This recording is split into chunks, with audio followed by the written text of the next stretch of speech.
De l'économie et des finances pour parler justement de ce projet ambitieux de transformation du coton malien. Monsieur le ministre, encore une fois, bonsoir. Bonsoir. Alors, qu'est-ce qui a motivé un tel projet?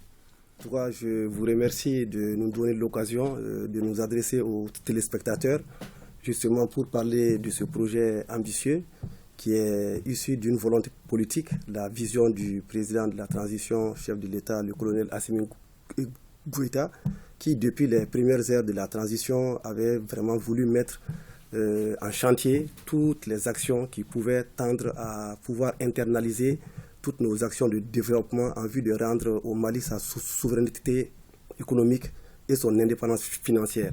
Nous avons bien regardé que le coton du Mali, d'abord, quand on prenait les affaires, on ne produisait que 150 000 tonnes de coton. Il fallait nécessairement faire des efforts et coordonner des actions afin de pouvoir redonner au Mali la place de premier producteur de la sous-région. Donc on a mis des actions en œuvre et cela a contribué à ramener le Mali à une production record l'année dernière de 795 000 tonnes. La suite, c'était de transformer ce coton ici. Comme vous venez de l'entendre des bouches du président directeur général de la CMDT, 30% de la valeur ajoutée du coton aux distributeurs de textiles sont réalisés à partir du fil. Donc il fallait nécessairement que le Mali capte les 30% de valeur ajoutée qui nous échappaient. Donc grâce à la volonté politique du président de la transition, nous avons engagé des discussions avec nos partenaires chinois, Exim Bank et la société Qingdao pour voir dans quelle mesure ils peuvent venir nous accompagner dans la mise en œuvre de notre vision, qui est une vision de rendre au Mali son indépendance économique, tout en sachant tous les avantages que nous allons tirer à partir de cette activité. D'ailleurs, cela ressort dans le discours à la nation du président du 22 septembre où il a annoncé la reprise en main de beaucoup de sociétés, parce que comme on l'a vu, en 2020, le Mali était en récession de moins 1,2%. Donc beaucoup d'entreprises avaient des difficultés, que ce soit la Comatex, UMPP, OMH. Donc il fallait nécessairement relancer ces sociétés et ensuite voir la vision, comment toute la chaîne autour du coton puisse être développée. Donc non seulement cette filature va être quelque chose qui va développer beaucoup d'activités autour, mais également la Comatex et UMPP, tout ceci auront des impacts par rapport à cette filature. Alors, monsieur le ministre, dites-nous, quel est le statut de ces usines? Ce sont des usines maliennes ou chinoises? Comme vous le savez, le président de la transition a une vision très claire. Il faut essayer que le Mali essaie de développer ses propres capacités et pouvoir réagir et pouvoir avoir ses usines dans ses mains pour pouvoir orienter en interne la politique économique. Donc il va de soi que nous ne pouvons pas nous permettre de partager tous ces efforts. Donc c'est cette société, la Somafil, dont les statuts et la création a été signée aujourd'hui entre la CMDT et la société Qingdao. Le président a bien été clair, il faut que ce soit une société malienne. Et comme c'est la CMDT qui est dans le textile, la CMDT à laquelle participent donc tous les producteurs, donc que je salue d'ailleurs pour leur effort et leur engagement dans l'accompagnement de cette vision. Donc la CMDT détient 85% du capital de la société et la société chinoise Qingdao détient 15%. Et ces 15% ont été affectés à cette société justement parce qu'elle a l'expertise. Elle a une grande expertise en matière de filature dans le monde. Donc ils vont nous permettre de saisir l'occasion et de pouvoir travailler grâce à cette expertise. Donc la société chinoise à 15%, l'État du Mali à travers la Comatex à 85%. Et est-ce que l'État a suffisamment d'argent pour réaliser ce projet et respecter ses engagements vis-à-vis du partenaire chinois? Vous savez, ce qui a surtout fait, ce que les Chinois nous ont surtout dit qu'ils ont aimé, c'est que la filature, comme le textile, est un secteur qui s'autofinance. C'est un secteur qui s'autofinance. Le coût de l'investissement est de 354 millions de dollars en tenant compte de tous les investissements connexes notamment dans le transport de l'électricité entre la centrale de Koutiala et l'emplacement de l'usine, la mise en place de deux centrales, etc. Peut-être qu'on va revenir dans le détail du contenu. Donc, c'est une société qui s'autofinance. Donc, qu'est-ce qu'on va faire? On a rencontré Exim Bank, avec laquelle on a échangé, qui est disposée à nous fournir les investissements nécessaires, les 354 millions de dollars nécessaires à un taux concessionnel sur 20 ans. Donc, dès que la production commence, la production suffit largement à rembourser les échéances. Et l'État a simplement donné sa garantie. Donc, c'est vraiment un système. Et quel est l'impact direct attendu sur les populations de ces usines? L'impact direct est énorme. Comme je l'ai dit, c'est une question de vision. Quand en 2020, on a vu qu'on était en récession de moins 1,2, on a dit qu'il faut axer ses efforts vers des secteurs qui entraînent toute l'économie. Voilà pourquoi le coton, la filière coton, a été un secteur qu'on a choisi. Et quand on regarde juste la filière coton, il y a 4 millions de Maliens qui vivent de ça directement. Les transporteurs, les aliments bétail, les huileries, les transporteurs, les assurances, les banques. Vous voyez, ça entraîne toute l'économie. Maintenant, quand on va venir à la filature, il y a déjà 5000 emplois directs. Et en matière de textile, il y a 10 fois plus d'emplois indirects. Donc, on va avoir 50 000 emplois indirects liés à cette usine. Donc, il y a une création d'emplois qui est directement sensible. La deuxième chose, c'est la création de valeur ajoutée. Donc, les 30% de la valeur ajoutée resteront ici et vont permettre à la CMDT d'investir. Parce que comme les Chinois l'ont dit, cela nous permet de transformer juste 10% du coton. Quand on prend la moyenne de la production sur les 10 dernières années, la capacité des deux usines fait à peu près 10%.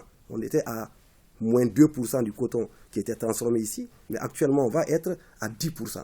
La valeur ajoutée qui va être générée, c'est des ressources internes sans oublier tous les impacts et fiscaux que nous allons avoir. Il va y avoir des paiements de TVA, des paiements d'ITS, des paiements d'impôts, etc. Et puis au-delà de ça, l'usine de filature est la base de toutes les industries textiles. Et comme cela a été évoqué dans les études et rappelé même ce matin par King Dao, le Mali a l'une des meilleures qualités de coton. L'une des meilleures qualités de coton. Donc tout le textile qui pourra être réalisé à partir de ces fils seront automatiquement achetés.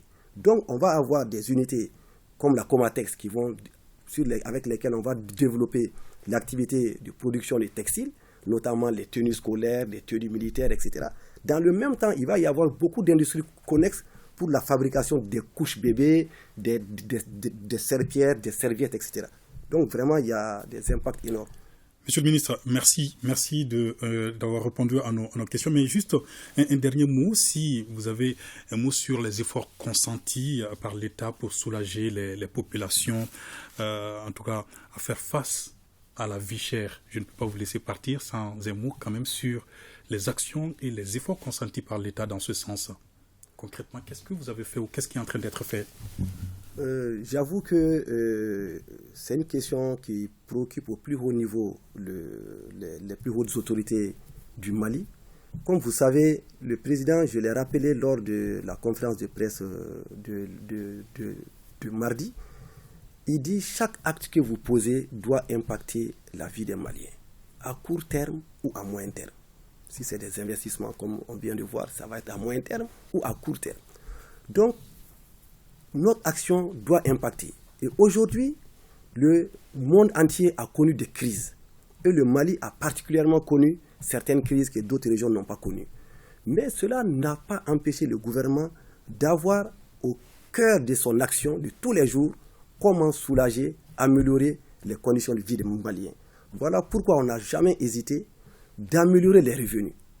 On a essayé d'augmenter les revenus des salariés, on a essayé d'augmenter le revenu des entreprises qui avaient eu les soubresauts, les conséquences de la crise Covid, en faisant des remises d'impôts sur certaines entreprises et en essayant de payer le maximum de dette intérieure de l'État pour permettre à ces entreprises de continuer à fonctionner. Nous savons qu'il y a certains ménages qui sont en détresse, qui ont des difficultés. on a prévu de faire des paiements réguliers de 100 000 francs CFA à ces ménages. Et aujourd'hui, nous sommes à un encours d'environ 39 milliards de francs CFA sur ce domaine. Au-delà de tout ce qu'on a fait sur les revenus, on a également fait des efforts sur les prix. Ce qui fait qu'on va avoir un effet ciseau sur le coût de la vie qui doit normalement permettre d'apaiser et de soulager les Maliens. En ce sens qu'on a fait des subventions, notamment la réduction de la base taxable de l'importation en 2 vagues de riz, et la réduction de la base taxable en 2 vagues de l'importation de sucre. Lors de l'avant-dernier Conseil des ministres, nous avons été alertés que, attention, il y a des risques de pénurie sur le sucre, et automatiquement, on a mis en place une nouvelle campagne sur le sucre de 10 000 tonnes jusqu'au 31 décembre. Tout ce qui est huile, énergie, sucre, lait, viande, l'État est à peu près à plus de 200 ou 250 milliards de subventions directes sur ces produits pour permettre d'alléger la souffrance des populations. Et ce que je voulais ajouter, au-delà de ça, on a pris des mesures. Cette année, on a décidé de mettre à la disposition de l'OPAM 25 milliards pour assurer l'achat d'un stock d'intervention qui va lui permettre d'acheter des stocks très rapidement entre décembre et janvier et de constituer ces stocks et d'intervenir sur le marché au cas où les prix vont augmenter. Dans un deuxième temps, nous sommes allés voir nos partenaires qui sont prêts aujourd'hui à nous fournir du carburant, du blé et des intrants à des prix qui battent tous les records. Tout cela pour permettre d'apaiser les Maliens. Nous sommes allés voir les Guinéens pour pouvoir avoir les meilleures conditions au port. Aujourd'hui, tous les produits maliens qui passent ont des conditions que j'ai rappelées, qui sont vraiment des conditions très, très avantageuses. La première chose, les bateaux du Mali ne font pas la queue, ils sont prioritaires au déchargement. Deuxièmement, les frais de Suré-Sari, c'est 1 mois de franchise, tandis que dans d'autres ports, nous sommes à 10 jours. Les frais d'escorte, on ne les paye pas. Les frais de stockage, on ne les paye pas. Donc, il y a tout cela pour Monsieur favoriser... le ministre, autant d'efforts. En tout cas, merci pour toutes ces explications. Et on aura d'autres créneaux également pour en discuter. Encore une fois, merci d'être passé par là. Et